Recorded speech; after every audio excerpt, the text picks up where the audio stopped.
আবারও বড় অবকাঠামোর পথে বাংলাদেশ। আবারও দেশের যোগাযোগ খাতে আসছে বড় পরিবর্তন। বাংলাদেশে আবারও হচ্ছে নতুন ইতিহাস। আসছে দ্বিতীয় পদ্মা সেতু।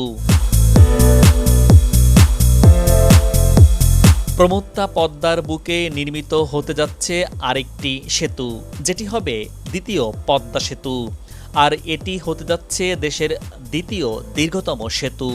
বর্তমানে যমুনার বুকে যমুনা সেতুকে পেছনে ফেলে এটি হতে যাচ্ছে দেশের দ্বিতীয় দীর্ঘতম সেতু।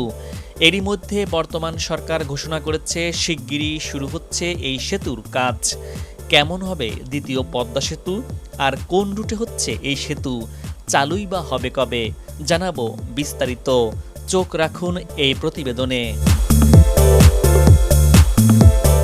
পদ্মা সেতু চালু হবার ফলে দক্ষিণ পশ্চিমাঞ্চলের অনেক জেলার মানুষের যাতায়াত যেমন সহজ হয়েছে, তেমনি দেশের মধ্য ও উত্তর পশ্চিমাঞ্চলের কিছু জেলার বাসিন্দাদের পদ্মা নদী পারাপারে পাটুরিয়া দৌলদিয়া অবস্থানের চেয়ে মাওয়া জাজিরায় অবস্থানে বেশি সময় লাগছে। পদ্মা সেতু চালু হবার পরেও রাজধানীর অন্যতম বাস স্ট্যান্ড গাবতলী থেকে ঢাকা আরিচা নবীনগর মানিকগঞ্জ মহাসড়ক হয়ে দক্ষিণ পশ্চিমাঞ্চলের কিছু জেলার মানুষ ফেরি দিয়ে পদ্মা নদী পার হতে হচ্ছে। ঢাকা এবং দেশের পূর্বাঞ্চলের সঙ্গে মেহেরপুর, চুয়াডাঙ্গা, কুষ্টিয়া, ঝিনাইদহ, মাগুরা, রাজবাড়ী, ফরিদপুর, নড়াইলের একাংশ, গোপালগঞ্জ, যশোর এবং মাদারীপুর জেলার দূরত্ব কমানোর জন্য পাটুরিয়া দৌলদিয়া অবস্থানে দ্বিতীয় পদ্মা সেতু নির্মাণ করা হবে। এছাড়া রাজবাড়ী সহ এই অঞ্চলের মানুষের গোয়ালন্দ পাটুরিয়া রুটে আলাদা একটি সেতু নির্মাণের দাবি দীর্ঘদিনের।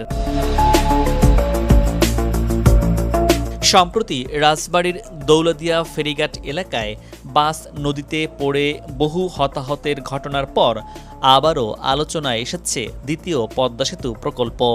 সংশ্লিষ্টদের মতে এ রুটে সেতু থাকলে এমন দুর্ঘটনার ঝুঁকি অনেকটাই কমে যেত, পাশাপাশি ফেরি পারাপারের দীর্ঘদিনের দুর্ভোগও লাঘব হতো।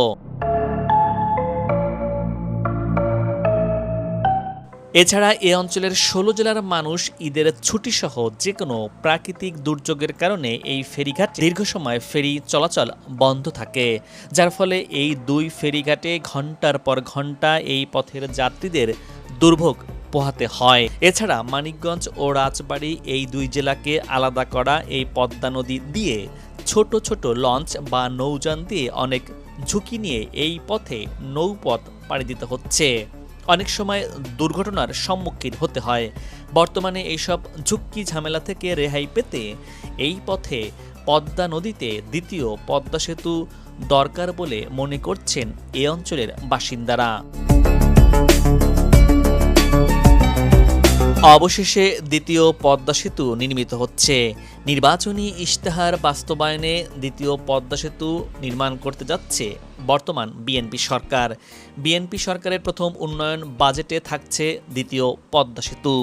দেশের দক্ষিণ পশ্চিমাঞ্চলের যোগাযোগ ব্যবস্থায় বৈপ্লবিক পরিবর্তন আনতে দ্বিতীয় পদ্মা সেতু নির্মাণের প্রস্তুতি শুরু করেছে সরকার। সম্ভাব্য এই সেতুটি দৌলদিয়া পাটুরিয়া রুটসহ ৩টি প্রস্তাবনা আছে। এরই মধ্যে সেতু নির্মাণের জন্য সম্ভাব্যতা যাচাইয়ের কাজ শেষ হয়েছে। আর এমনটাই জানিয়েছেন সড়ক পরিবহন ও সেতু মন্ত্রী শেখ রবিউল আলম। মন্ত্রী জানিয়েছেন সেতু নির্মাণের অর্থায়ন নিয়ে বর্তমানে আলোচনা চলছে। সেতুর প্রাক প্রস্তুতির কাজও এগিয়ে চলছে।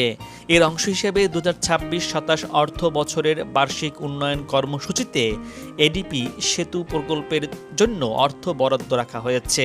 পরামর্শক নিয়োগের মাধ্যমে এগিয়ে নেওয়া হচ্ছে প্রাথমিক কাজ। দক্ষিণ পশ্চিমাঞ্চলের স্বপ্নের দুয়ার দ্বিতীয় পদ্মা সেতু। বাংলাদেশ সেতু কর্তৃপক্ষের মাস্টার প্ল্যান প্রণয়ন প্রকল্পেও দ্বিতীয় পদ্মা সেতুর পরিকল্পনা অন্তর্ভুক্ত করা হয়েছে। মাস্টার প্ল্যানের প্রতিবেদনে পাটুরিয়া দৌলদিয়া অ্যালাইনমেন্টে সেতু নির্মাণের সুপারিশ করা হয়েছে। সেতু কর্তৃপক্ষ জানিয়েছে, দৌলতদিয়া পাটুরিয়া রুটে চাপ বাড়ায় বিকল্প অবকাঠামো হিসেবে নতুন সেতু নির্মাণ জরুরি হয়ে উঠেছে। সংশ্লিষ্ট সূত্র জানায়, দ্বিতীয় পদ্মা সেতু নির্মাণে পরামর্শক প্রতিষ্ঠান হিসেবে ফ্রান্স, কোরিয়া ও বাংলাদেশের কয়েকটি প্রতিষ্ঠান যৌথভাবে কাজ করছে। পরিকল্পনা অনুযায়ী 2032 সালের মধ্যে সেতুটি নির্মাণের লক্ষ্য রয়েছে সরকারের। প্রস্তাবিত সেতুর দৈর্ঘ্য হবে প্রায় 4.9 কিলোমিটার। প্রস্থ হওয়ার কথা রয়েছে 18.1 মিটার। দুই প্রান্তের সংযোগ সড়ক হবে 15.5 কিলোমিটার। প্রথম পদ্মার মতো দ্বিতীয় এই সেতুতে রেল সংযোগ থাকছে। এতে করে দেশের রেল নেটওয়ার্ক আরও বিস্তৃতি হবে, যার ফলে নতুন একটি জেলা মানিকগঞ্জ জেলা রেল নেটওয়ার্কের আওতায় চলে আসবে।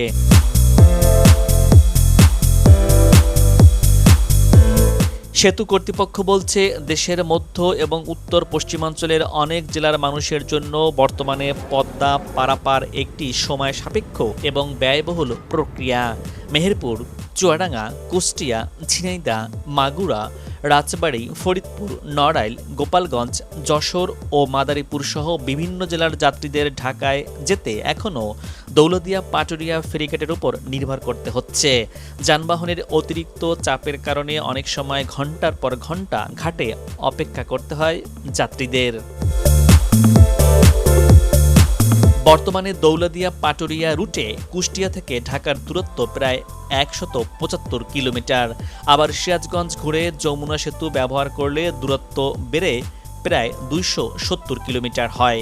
এ পথেও যানজট নিয়মিত সমস্যা। অন্যদিকে পদ্মা সেতু হয়ে কুষ্টিয়া থেকে ঢাকায় যেতে প্রায় 225 কিলোমিটার পথ অতিক্রম করতে হয়। যে কোনো পথই বাস, ট্রাক চলাচলে 6 থেকে 7 ঘন্টা, কখনো আরও বেশি সময় লেগে যায়। মেহেরপুর ও চুয়াডাঙ্গা থেকে সময় আরও বেশি লাগে।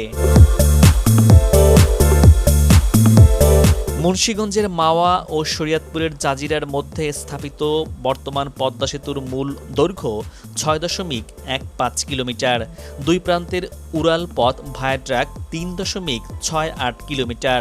সব মিলিয়ে সেতুর দৈর্ঘ্য 9.83 কিলোমিটার। পদ্মা সেতু প্রকল্পের ব্যয় ধরা হয়েছিল 30,000 কোটি টাকার বেশি। 2022 সালে এই পদ্মা সেতুর উদ্বোধন করা হয়।